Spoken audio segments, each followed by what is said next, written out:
Hello साथियों, कैसे हैं आप सभी। तो आज हम डिस्कस करने वाले हैं अपना प्रैक्टिस सेट नंबर 6। इससे पहले हम 5 प्रैक्टिस सेट ऑलरेडी करा चुके हैं। अगर आपने वो प्रैक्टिस सेट नहीं देखे हैं तो उन्हें जाकर ज़रूर देखना, क्योंकि उनमें काफ़ी महत्वपूर्ण क्वेश्चन हैं और जितने भी हमारे प्रैक्टिस सेट होने वाले हैं सभी में जो है इम्पोर्टेंट और मोस्ट एक्सपेक्टेड, जिनके आने के बहुत ज़्यादा चांस हैं, वो क्वेश्चन लिए गए हैं। देखिए, आपको 2 काम तो ज़रूर ही करने हैं इस वीडियो में। पहला काम तो है कि आपको वीडियो में जो है कमेंट ज़रूर करना है। आपको वीडियो कैसी लगी, आपको जैसी भी लगी वैसे ही कमेंट करना है। मैं ये नहीं कह रहा कि आपको मतलब कि वीडियो को जो है अच्छा ही बताना है या प्रैक्टिस सेट को बढ़िया ही बताना है। आपको जैसा लगे वैसे बताना है। इससे जो है हमें एक अपना फीडबैक पता चलेगा, या फिर आपका कोई सजेशन हो तो वो भी बता सकते हैं। और वीडियो को जो है आपको लाइक ज़रूर करना है अगर पसंद आए तो। अगर नहीं आए तो आप नहीं भी कर सकते हैं, वो आपकी मर्ज़ी है। तो चलिए आज की अपने जो प्रैक्टिस सेट को स्टार्ट करते हैं और चलते हैं अपने पहले क्वेश्चन पर। देखिए, आज का जो हमारा पहला क्वेश्चन है यहाँ पर,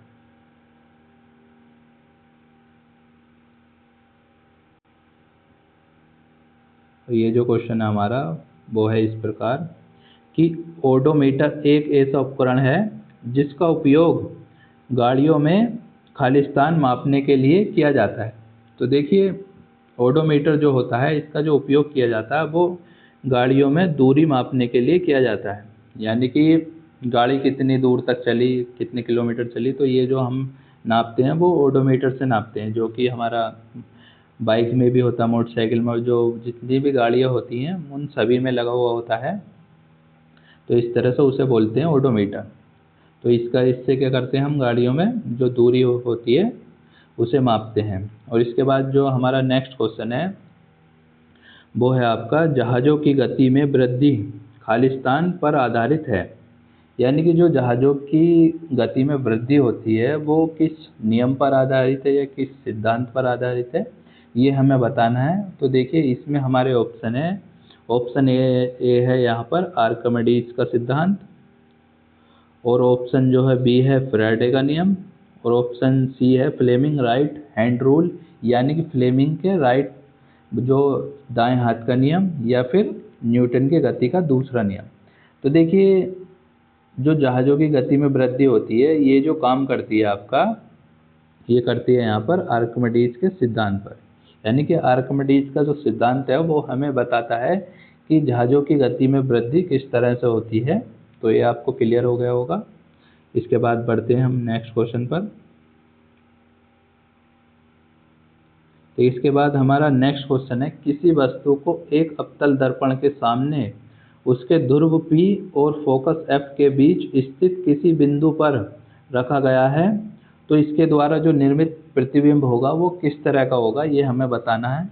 देखिए, जब किसी वस्तु को जो अवतल दर्पण के सामने ध्रुव और ध्रुव जो P से रिप्रेजेंट करते हैं और फोकस F से रिप्रेजेंट करते हैं, तो जब किसी वस्तु को ध्रुव और फोकस के बीच में रखा जाता है तो उसका जो प्रतिबिंब बनता है वो आपका एक, पहला तो आपका वो सीधा बनेगा और दूसरा आभासी बनेगा। यानी कि आभासी और सीधा, ये कहाँ पर है, ऑप्शन सी में है यहाँ पर। तो इस प्रकार हमारा राइट आंसर क्या हो जाएगा, ऑप्शन सी, यानी कि ये आभासी बनेगा और सीधा बनेगा जब वस्तु को जो है ध्रुव P और फोकस S के बीच स्थित किसी बिंदु पर रखा जाता है। यानी कि उनके बीच कहीं पे भी रखा जाता है तो उसका जो प्रतिबिंब होता है वो आभासी बनता है और सीधा बनता है। और इसके बाद हमारा नेक्स्ट क्वेश्चन है, एक अवतल लेंस 30 सेंटीमीटर की दूरी पर रखी गई वस्तु के द्वारा लेंस से 10 सेंटीमीटर की दूरी पर आभासी प्रतिबिंब निर्मित होता है। लेंस द्वारा उत्पन्न आवर्धन है। तो देखिए, इसका जो फॉर्मूला होता है वो आवर्धन होता है m, और m बराबर कितना होता है, m बराबर होता है b/u। और यहाँ पर b का जो मान है आपका वो है यहाँ पर 10 सेंटीमीटर, और जो u का मान है वो है आपका 30 सेंटीमीटर। तो इस प्रकार 0 से 0 काट देंगे तो हमारा आंसर क्या आ गया है, यहाँ पर m बराबर जो आवर्धन होता है वो ये हो गया 1/3। तो इसका राइट आंसर क्या हो गया, ऑप्शन सी, यानी कि 1/3। तो इसका जो उत्पन्न आवर्धन होता है वो 1/3 होता है। अब बढ़ते हैं नेक्स्ट क्वेश्चन पर। अगर आपको वीडियो पसंद आ रही हो तो वीडियो को लाइक ज़रूर करें, और इसी के साथ वीडियो में एक कमेंट आपको ज़रूर करना है। तो चलिए, हमारा जो नेक्स्ट क्वेश्चन है वो है यहाँ पर, कई प्रतिरोधों यानी कई प्रतिरोधों को समानांतर क्रम में संयोजित करने को इनमें से किसके समतुल्य माना जा सकता है। तो देखिए, इसमें ऑप्शन दिए हुए हैं, चालक की अनुप्रस्थ काट के क्षेत्रफल में वृद्धि करना, या फिर चालक अनुप्रस्थी काट के क्षेत्रफल में कमी करना, या फिर चालक की लंबाई में वृद्धि करना, या फिर चालक के प्रतिरोध में वृद्धि करना। तो देखिए, इसका जो राइट आंसर है आपका वो है चालक की अनुप्रस्थ काट के क्षेत्रफल में वृद्धि करना। तो जब कई प्रतिरोधों को समानांतर क्रम में संयोजित करते हैं तो ये जो समतुल्य होता है वो होता है आपका चालक के अनुप्रस्थ काट के क्षेत्रफल में वृद्धि करने के समतुल्य होता है। और इसके बाद हमारा नेक्स्ट है, विद्युत प्रतिरोधकता की एसआई इकाई है। ठीक है, इसमें ऑप्शन है ओम मीटर, ओम, कूलाम या फिर एम्पियर। तो देखिए, इसका जो राइट आंसर है आपका वो है ओम मीटर। तो विद्युत प्रतिरोधकता की जो एसआई इकाई होती है वो होती है आपका ओम मीटर। देखिए, जो एसआई यूनिट होती है, इनसे क्वेश्चन हर बार पूछा जाता है, हर साल पूछा जाता है, और लगभग प्रत्येक एग्जाम में इससे क्वेश्चन पूछा जाता है यूनिट से। तो ये आपको याद कर लेनी है सभी एसआई यूनिट। और इसके बाद हमारा नेक्स्ट क्वेश्चन है क्वेश्चन नंबर 7, और ये कह रहा है कि निम्नलिखित में से कौन सा उपकरण रासायनिक ऊर्जा को यहाँ पर विद्युतीय ऊर्जा में परिवर्तित करता है। तो देखिए, ऐसा कौन सा उपकरण है जो रासायनिक ऊर्जा को विद्युत ऊर्जा में परिवर्तित करता है। तो वो आपका होता है यहाँ पर बैटरी होता है, जो कि रासायनिक ऊर्जा को विद्युत ऊर्जा में परिवर्तित करता है। क्योंकि बैटरी के अंदर क्या होता है, रासायनिक ऊर्जा, यानी कि जो तेजाब होता है वो एक रासायनिक ऊर्जा होती है, और उसे जो बैटरी क्या करता है, विद्युत में कन्वर्ट कर देता है, जिससे कि हमारे घर में जो है लाइट की सुविधा होती है। और ट्रांसफार्मर क्या करता है, ये हाई वोल्टेज को लो वोल्टेज करंट में कन्वर्ट करता है, और लो वोल्टेज को हाई वोल्टेज में कन्वर्ट करता है। जैसे 11,000 वोल्टेज की लाइन है कोई, तो उसे कन्वर्ट करके जो है एलटी जो है 320 वोल्ट में कन्वर्ट कर देता है, मतलब कि कम वोल्टेज में कन्वर्ट कर देता है। और एक होता है जो 220 वोल्ट होते हैं, उनमें कन्वर्ट भी कर देता है, जो हमारे घरों में आते हैं। और जो मतलब कि कम लाइन होती है, जो लो वोल्टेज वाली होती है, उसे हाई वोल्टेज में भी कन्वर्ट कर देता है। तो वो अलग अलग ट्रांसफॉर्मर होते हैं जो अपने काम करते हैं। और जो इसके बाद ऑप्शन सी में है इलेक्ट्रॉनिक जनरेटर। तो ये जो जनरेटर होता है इलेक्ट्रॉनिक, ये क्या करता है, ये यांत्रिक ऊर्जा को विद्युत ऊर्जा में कन्वर्ट करता है। यांत्रिक ऊर्जा यानी कि जो वो जनरेटर के अंदर एक घूमता है, तो उसे यांत्रिक ऊर्जा कहते हैं हम। और उसके बाद उससे क्या बनती है, यहाँ पर जो है लाइट बनती है, विद्युत बनती है। और जो पहिया है ये जो है घूमता है, और ये जो है जो मतलब कि घूमता है, तो इसके कोई इतना महत्व नहीं है। ये जो है एक तरह से यांत्रिक ऊर्जा उत्पन्न करता है पहिया, क्योंकि घूमता है तो ये यांत्रिक ऊर्जा उत्पन्न करता है। और इसके बाद हमारा नेक्स्ट क्वेश्चन है, देखिए, कमानीदार तुलह एक ऐसा उपकरण है जिसका उपयोग सामान्यतः किसी वस्तु पर कार्य करने वाले खालिस्तान को मापने के लिए किया जाता है। तो देखिए, इसमें ऑप्शन है द्रव्यमान, वेग, बल या फिर संवेग। तो देखिए, इसका जो राइट आंसर है आपका वो है यहाँ पर बल, यानी कि कमानीदार जो तुला होता है, ये एक उपकरण है जिसका उपयोग सामान्यतः मतलब किसी वस्तु पर कार्य करने वाले बल को मापने के लिए किया जाता है। यानी कि किसी वस्तु पर जो कार्य करने वाला बल होता है उसे मापने के लिए कमानीदार तुले का उपयोग किया जाता है। उसके बाद हम बढ़ते हैं नेक्स्ट क्वेश्चन पर। देखिए हमारा नेक्स्ट क्वेश्चन है यहाँ पर, इनमें से कौन सा ऊतक त्वचा के नीचे और आंतरिक अंगों के बीच पाया जाता है? तो देखिए इसमें ऑप्शन है वसा ऊतक, पेशीय ऊतक, या फिर तंत्रिका ऊतक, या फिर उपकला ऊतक। तो देखिए इसका जो राइट आंसर है आपका वो है यहाँ पर वसा ऊतक, यानी कि त्वचा ऊतक के नीचे और जो आंतरिक अंग होते हैं उनके बीच, इन दोनों के जो बीच में जो पाया जाता है वो पाया जाता है हमारा वसा ऊतक। और इसके बाद हमारा नेक्स्ट क्वेश्चन है, खालिस्तान का उपयोग वर्मी कंपोस्टिंग में किया जाता है? तो इसमें ऑप्शन है फीता कृमियों के, या फिर गोल कृमियों के, या फिर केंचुओं के, मतलब केंचुओं का उपयोग, या फिर चपटे कृमियों का उपयोग वर्मी कंपोस्टिंग में किया जाता है। तो देखिए वर्मी कंपोस्टिंग में जो उपयोग किया जाता है आपका वो किया जाता है केंचुओं का, जिसे हम बायो फर्टिलाइज़र बोलते हैं, जैविक खाद बोलते हैं। तो वो केंचुओं के द्वारा ही निर्मित किया जाता है। केंचुए से वर्मी कंपोस्टिंग करते हैं, यानी उसे खाकर अपना जो है मल निकालते हैं, वो क्या होता है, एक जैविक खाद होता है, जिसे वर्मी कंपोस्टिंग बोला जाता है। इसके बाद हमारा नेक्स्ट क्वेश्चन है यहाँ पर, ये है सामान्यतः जो सामान्य स्वास्थ्य के लिए रक्त में पीएच की सीमा कितनी होनी चाहिए? यानी सामान्य स्वास्थ्य के लिए जो रक्त में पीएच जो मान होता है वो उसकी जो सीमा कितनी होनी चाहिए? तो उसकी जो सीमा है आपकी यहाँ पर वो होनी चाहिए, वैसे तो नॉर्मल हम देखते हैं तो 7.4 वो होनी चाहिए, लेकिन यहाँ पर विकल्प जो है ऑप्शन दिए हुए हैं वो अलग तरीके से दिए हुए हैं। तो इन ऑप्शन के अकॉर्डिंग हमारा इसके आसपास कौन सा है, 7.35 से 7.45। तो अब हमारा आंसर क्या हो गया ये, जैसे कि आप सभी को पता होगा जो जो ब्लड का जो पीएच मान होता है वो 7.4 होता है। और जो हमारा रक्त होता है ये क्षारीय प्रवृत्ति का होता है, जो क्षारीय प्रकृति का होता है, क्योंकि 7 पीएच मान से ऊपर के 7 पीएच, तो जिसका पीएच मान 7 से ऊपर होता है वो क्षारीय की कैटेगरी में आते हैं, और जिसका कम होता है वो अम्लीय की कैटेगरी में आते हैं, जैसे कि मैं पिछले प्रैक्टिस साइट में बता चुका हूँ। तो चलिए बढ़ते हैं अपने नेक्स्ट क्वेश्चन पर, 12 नंबर।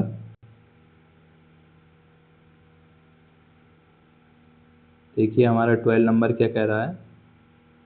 देखिए हमारा 12 नंबर क्वेश्चन है यहाँ पर, मानव शरीर का कौन सा अंग इलियम, श्रोणीखंड और जगनास्थि, जिसे भविष्य बोलते हैं, के मेल से बनता है? तो देखिए इसमें ऑप्शन है जबड़ा, नितंब अस्थि, कपाल, या फिर पाद। पाद यानी यहाँ पर पैर। तो देखिए इसका जो राइट आंसर है आपका वो है यहाँ पर नितंब अस्थि, यानी कि मानव शरीर का जो नितंब अस्थि अंग होता है, ये अंग जो होता है ये एलियम, श्रेणीखंड और जगनास्थि से जो है मिलकर बनता है। इन तीनों से मिलकर जो है ये नितंब अस्थि बनती है।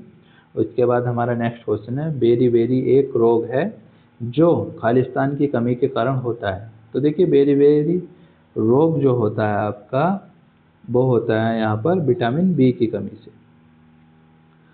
और इसके बाद जो विटामिन डी की कमी से होता है वो होता है आपका रिकेट्स। यहाँ पर विटामिन डी की कमी से रिकेट्स होता है, विटामिन सी की कमी से स्कर्वी होता है, और विटामिन ए की कमी से रतौंधी होता है। तो इन सब के आपको पता चल गए होंगे, क्योंकि इनसे क्वेश्चन पूछा जाता रहता है। और इसके बाद हमारा नेक्स्ट क्वेश्चन है यहाँ पर, देखिए बढ़ते हैं अपने नेक्स्ट क्वेश्चन पर। यहाँ पर हमारा नेक्स्ट क्वेश्चन है क्वेश्चन नंबर 15, नहीं क्वेश्चन नंबर 14 अभी है। तो क्वेश्चन नंबर 14 देख लेते हैं, यह है हमारे शरीर में प्रोटीन की कमी से कौन सा रोग होता है? तो देखिए इसमें ऑप्शन है स्कर्वी, और ऑप्शन बी है बेरी बेरी, और ऑप्शन सी है रिकेट्स, और ऑप्शन डी है क्वाशियोर। तो क्वाशियोर जो होता है ये एक ऑप्शन है, और इसका जो राइट आंसर है आपका वो है क्वासियोरकोर जो होता है ये प्रोटीन की कमी के कारण होता है। और जैसे कि मैं अभी बता चुका हूँ, विटामिन ए जो स्कर्वी होता है वो विटामिन सी की कमी से होता है, और जो रिकेट्स होता है विटामिन डी की कमी से होता है, और जो रतौंधी होता है ये विटामिन ए की कमी से होता है, और जो बेरी बेरी होता है ये तो अभी हमने पिछले ऑप्शन में देखा ही है, विटामिन बी1 की कमी से। इसके बाद हमारा नेक्स्ट क्वेश्चन है यहाँ पर, यह है निम्न में से कौन जिम्नोस्पर्म है। तो इसमें ऑप्शन है काई, जिसे मोस भी बोलते हैं, या फिर चीड़, या फिर आम, या फिर फर्न। तो देखिए जो इसमें से जो ऑप्शन है वो है, इसका जो राइट आंसर है वो है आपका चीड़। यानी कि चीड़ जो होता है ये एक जिम्नोस्पर्म होता है। तो इसके अकॉर्डिंग हमारा जो है आंसर जो हो गया वो हो गया चीड़। इसके बाद हम बढ़ते हैं नेक्स्ट क्वेश्चन पर अपने। देखिए नेक्स्ट क्वेश्चन है हमारा, पौधों में ऊर्जा का अंतिम स्रोत क्या है। तो देखिए पौधों में जो ऊर्जा का अंतिम स्रोत होता है आपका वो होता है सूर्य का प्रकाश। तो सूर्य के प्रकाश को पौधों में ऊर्जा का अंतिम स्रोत माना जाता है। और इसके बाद बढ़ते हैं हम नेक्स्ट क्वेश्चन पर। नेक्स्ट क्वेश्चन है यहाँ पर हमारा क्वेश्चन नंबर 17, और ये है रेशम खालिस्तान से प्राप्त किया जाता है। तो रेशम किससे प्राप्त किया जाता है ये हमें बताना। इसमें ऑप्शन है बॉम्बिक्स मोरी, या फिर मस्का डोमेस्टिका, या फिर क्यूलेक्स, या फिर तितली। तो देखिए रेशम जो प्राप्त किया जाता है आपका वो किया जाता है बॉम्बिक्स मोरी से। तो देखिए रेशम बॉम्बिक्स मोरी से प्राप्त किया जाता है, ये आपको क्लियर हो गया होगा। अब इसके बाद हम नेक्स्ट जो क्वेश्चन है हमारा वो है, खालिस्तान द्वारा मिट्टी की उर्वरता में केंचुए की भूमिका पर अध्ययन किया गया था। तो इसमें ऑप्शन है JB.S. हाल्डेन के द्वारा, या फिर हेराल्ड C. यूरे के द्वारा, या फिर स्टैनली L. मिलर के द्वारा, या फिर चार्ल्स डार्विन के द्वारा। तो देखिए इसका जो राइट आंसर है आपका वो है चार्ल्स डार्विन के द्वारा। यानी कि मिट्टी की उर्वरता में केंचुए की भूमिका पर जो अध्ययन किया था वो किया था आपका चार्ल्स डार्विन ने। तो इसके बाद हम नेक्स्ट क्वेश्चन देख लेते हैं अपना। देखिए नेक्स्ट क्वेश्चन है हमारा 19 नंबर, और ये है लोहे में जंग लगना। यानी कि लोहे में जंग लगना इनमें से किसका सामान्यतः उदाहरण है।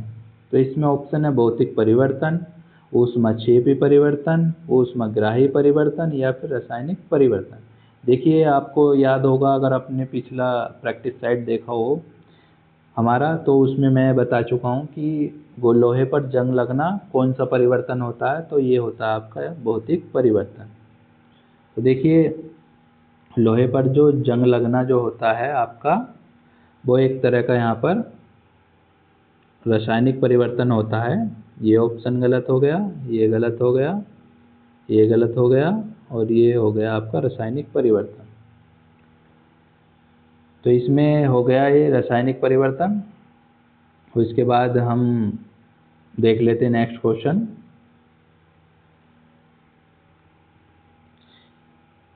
और इसके बाद हमारा नेक्स्ट क्वेश्चन है, कौन सा तत्व न तो धातु है और न ही अधातु है।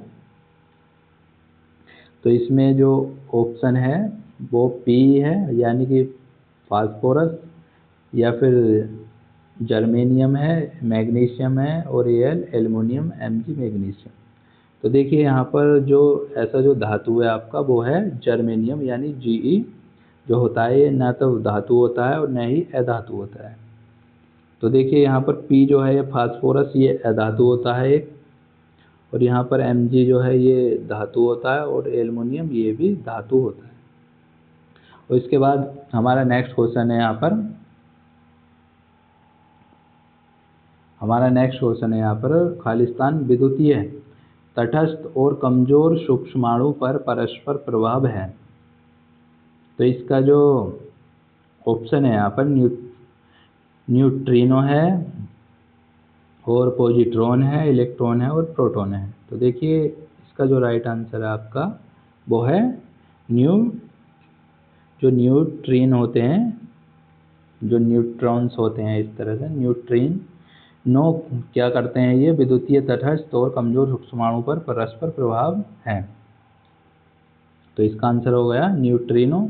और इसके बाद है जो न्यूट्रिन्स होते हैं इस टाइप से।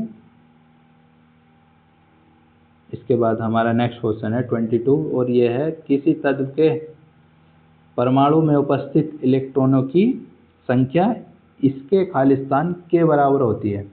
तो इसमें ऑप्शन है परमाणु क्रमांक के, इलेक्ट्रॉन बंधुता के, परमाणु भार के या फिर समतुल्य भार के। तो देखिए किसी परमाणु में जो उपस्थित इलेक्ट्रॉनों की संख्या होती है वो बराबर होती है आपका यहाँ पर परमाणु क्रमांक के। ये परमाणु क्रमांक के बराबर ये होती है। इसके बाद हमारा नेक्स्ट क्वेश्चन है फास्फोरस के एक परमाणु में कितने संयोजी इलेक्ट्रॉन होते हैं। तो देखिए इसमें ऑप्शन है आपका यहाँ पर, इसमें ऑप्शन है आपका यहाँ पर फास्फोरस में जो संयोजी इलेक्ट्रॉनों की संख्या होती है वो होती है आपका यहाँ पर 5। और इसके बाद बढ़ते हैं नेक्स्ट क्वेश्चन पर। नेक्स्ट क्वेश्चन देखिए निम्नलिखित में से कौन से विलयन का पीएच मान न्यूनतम होगा। तो इसमें ऑप्शन नींबू का रस या फिर शुद्ध जल या फिर रक्त या फिर डिटर्जेंट। तो देखिए इसका जो राइट आंसर होगा आपका वो होगा नींबू का रस। वो होगा आपका नींबू का रस। और इसके बाद बढ़ते हैं हम नेक्स्ट क्वेश्चन पर। नेक्स्ट क्वेश्चन हमारा 25 और ये है इनमें से कौन सा एक ताम्र अयस्क है। तो देखिए इसमें ऑप्शन है हेमेटाइट, मैग्नेटाइट, मेकालाइट या फिर क्रोमाइट। तो देखिए ताम्र का जो एक अयस्क होता है वो ताम्र का जो एक अयस्क है यहाँ पर इस ऑप्शन के अकॉर्डिंग वो है यहाँ पर आपका मेकालाइट। यानी कि मेकालाइट क्या होता है, ये एक ताम्र का अयस्क होता है। तो देखिए आज के क्वेश्चन 25 हमारे यहीं पर कंप्लीट होते हैं और आज का हमारा प्रैक्टिस सेट होता है यहीं पर समाप्त। तो आपको वीडियो कैसी लगी कमेंट करके ज़रूर बताना, और अच्छी लगे तो वीडियो को लाइक ज़रूर करना और चैनल को सब्सक्राइब भी करना अगर आपकी इच्छा हो तो। और इससे आगे के जो है प्रैक्टिस सेट में मिलते हैं नेक्स्ट वीडियो में। तब तक के लिए जय हिंद जय भारत।